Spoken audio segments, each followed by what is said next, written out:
Alright, today I'm going to talk about the tactical virtues. I've only read half of that chapter. I was in the subway and apparently the train was a lot faster than I thought. It is from a book called The Way of Man by Donovan. A very interesting book. As a kid, my dad always says, Jason, you're so weird and girly. How can you ever get women? How will we ever get married? Blah, blah, blah. So, yeah, but also as I go through college, high school, and I realize, shit, you know what? Everyone says be a man. And they always say be a man. And when I ask, what the fuck does being a man mean? A lot of them can't really give me an answer. They usually give me some sort of really vague answer like, oh, you just gotta be tough and all that shit. So I'm thinking, dude, that is a very, extremely vague answer. One of them was say, go work out, lift weights. I'm like, that doesn't mean anything. Sure, that's what we all do. And so, after a few years in college and being, basically disrupting, God, what does the man mean? I came across this book from some website about seducing women. Yeah. Oh yeah. I'm one of those guys. I'm pretty sure you've known somebody's into the whole pickup community. Anyways, today I'm going to talk about the tactical virtues of what I've learned so far about this. Donovan says that there are four main tactical virtues that sets man apart from other men. That these four tactical virtues also is what gain the respect of men around you, and to be able to become a hero or to be trusted, respected, honored, you have to have these four tactical virtues. And these virtues is not the idea of today's virtue, which is of being a good person, a good citizen, be altruistic, do good things, think positive thoughts. In fact, they go way back in the history of tribal times, caveman, and early settlers. And without these virtues, and without men, a group of men, to carry out these virtues, there wouldn't be, people living in every single continent today. And yeah, these virtues are also they are amoral, not immoral. A lot of people somehow freak out when the idea of amoral, oh, that's not right, and this is wrong. Anything that isn't moral is wrong. If it's amoral, it's still immoral, which I personally think is stupid. It's actually it's a terrible and stupid way of thought. It just makes no sense. So there's a fine line, but that's a conversation for another time. So the four tactical virtues, I'm gonna go over this really quick of what each of them are, and like I said, is what creates it is the traits of alpha males or people we can trust. And the four tactical virtue is number 1, strength. Number 2, courage. Number 3, mastery. And number 4, honor. Okay, so let's go over the first one, strength. Strength, in its essence, or in its most literal sense, is physical strength. Because back in the day, if you don't know how to fight, you don't have physical strength, you can't overpower either a killer robot, zombie, other people, bears. If you don't have the physical strength to fight and hunt, your tribe will not survive, right? So, yeah. And basically, strength is literally defined as the pressure that you can exert physically in the shortest amount of time. And that is literally it. If you want to go deeper into a metaphorical physical strength, or metaphorical strength, not physical, metaphorical strength, it would be the ability to force your will upon others and yourself, your body. It's almost like a mental strength. And this is something that everyone needs, especially men, is the ability to be tough. Strength can also translate being tough, to be able to just grind through and just like endure things. But I think that's my personal take on it. Second thing is courage.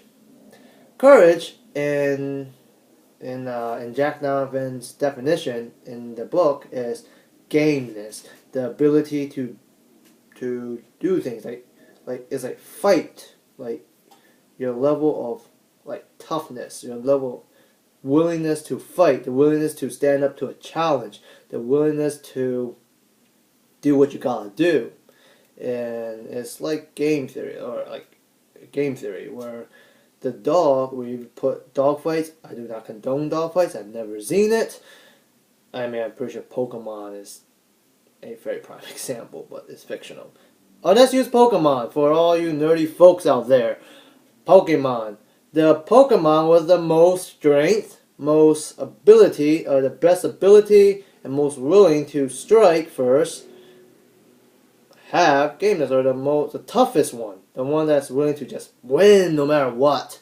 That will win. But Pokemon is digital and everything is calculated. So let's go back to dogfighting. Let's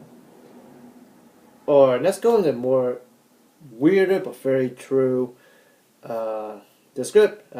metaphor or analogy. A poodle, or no, a honey badger and a fucking bear. Okay, a honey badger is like this 25-pound weasel rodent thing of pure fucking destruction. And a bear is just 800-pound thing that just like, well, murder shit because it needs to. But a honey badger just want to wreak havoc just for the hell of it. That's what they do. That's what honey badgers do. They don't give a fuck. So if you put a honey badger and a bear together, the bear will be like, fuck this shit.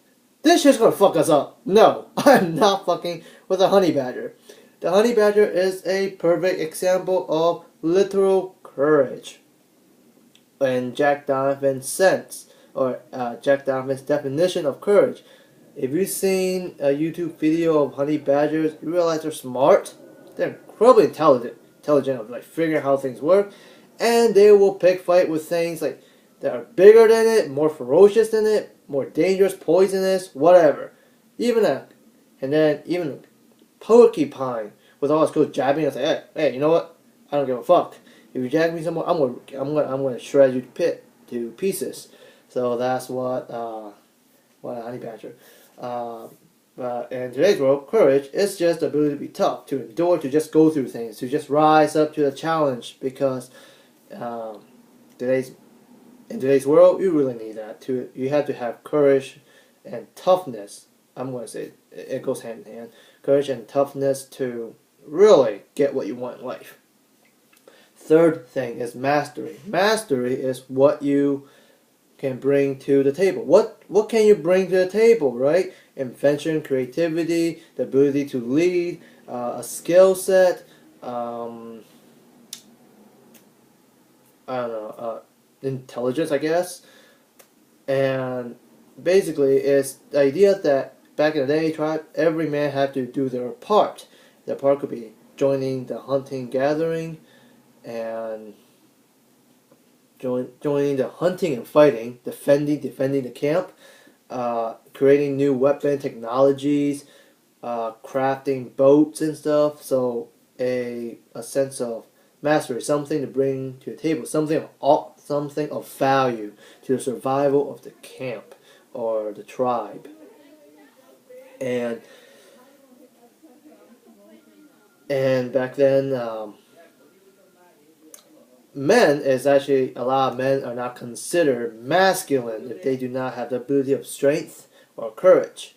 But the mastery can be a saving grace. Let's see, what's the last one? I'm going to give you a analogy, a extremely good example at the end of this, after the 4 virtues.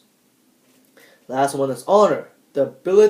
Honor is not like the samurai thing, like, I must have honor, virtues. No. Honor is the ability to stand up for yourself, for the group, and later on for the virtues, later on will be like, literally, be like, stand up for a code, virtue, law, blah blah blah. But right now I'm talking about for yourself and for the good of the group. What that means is, back in the day, if someone hits you, you hit him back because you're standing up for yourself. That's all it is. And when it comes to a group, if someone's attacks, if people come to attack your group, you have to have the honor. Go, hey, you know what? This is my people. Don't fuck with us. We will fuck with you. We will. It's the ability to drive them off. It's the ability to say, hey, we don't stand for this shit. Fuck off, or we will fuck you up. That's about it. So it's that. And okay, so that's basically honor. I mean, today's metaphor, it still stands. I mean, if someone comes up to me and, actually no, there's a good example. There was a time this is a very bad example of honor in action. There was a time I was just walking, and this honor can also, somehow get associated with pride. I was just walking down the street on 7th Avenue, it's busy and shit. And this guy, just pushed me. Or he didn't really push, he just nudged me over. I was like, what the fuck? Fuck. Like, who is that? So I go, you know what, who the fuck is that guy? I'm gonna do what's called reflexive honor. So I decided to go, just slide up to him, and he smacked me in the back of the head. I'm like, what the fuck? So that's when I turn around and like, what the fuck? Like, why would you do that? And of course, I'm engaged in strength. I have readied my strength. I am now in act of courage to fight, to take on the challenge of if that person is gonna attack me back. See what happens, or the courage to just take on what will happen. I have the mastery because I practice Muay Thai to actually mastery of Muay Thai to apply in the situation, and I am now doing reflexive honor of standing up for myself. Fight never happened because the guy backed off. And okay, anyway, last real quick, Vikings. If you ever watched the show Vikings, it is absolutely the prime example in both men and women of strength, because Vikings are strong as fuck. They're huge ass people, and they can fight, they can hunt, and courage. Vikings don't give a fuck. They're like the honey badgers of the medieval world. They would just go and just muscle their way through stuff, either through ingenuity or some craftiness, and would just take what they want. The raping and pillaging, setting fire to villages, all that shit. Well, a lot of raids. What else? Mastery. Dude, even every Viking, even like shipbuilders, house builders, weapon makers, they all know how to fight. They have everything. It's the whole package. And lastly, honor. They honor each other. They actually protect each other. They will sacrifice themselves for the good of the group. In Jonathan Haidt's book, Happiness Hypothesis, they talk about how human beings are not just ape, we're also part B, because when it comes to a huge group, we became a hive mind, and it is no longer I, it is us. It's us versus them. And the thing that separates us and them is a circle of trust. You see this in many TV shows, movies, in your group of friends and everything. One particular one that more of extreme, another extreme example is the movie 300. These 300 Spartans, they trust only each other against a Persian. It's us versus them, and some of them will go into battle for gun-ho into battle for each other to protect one another. That is a form of honor. Anyway, that's it. Done.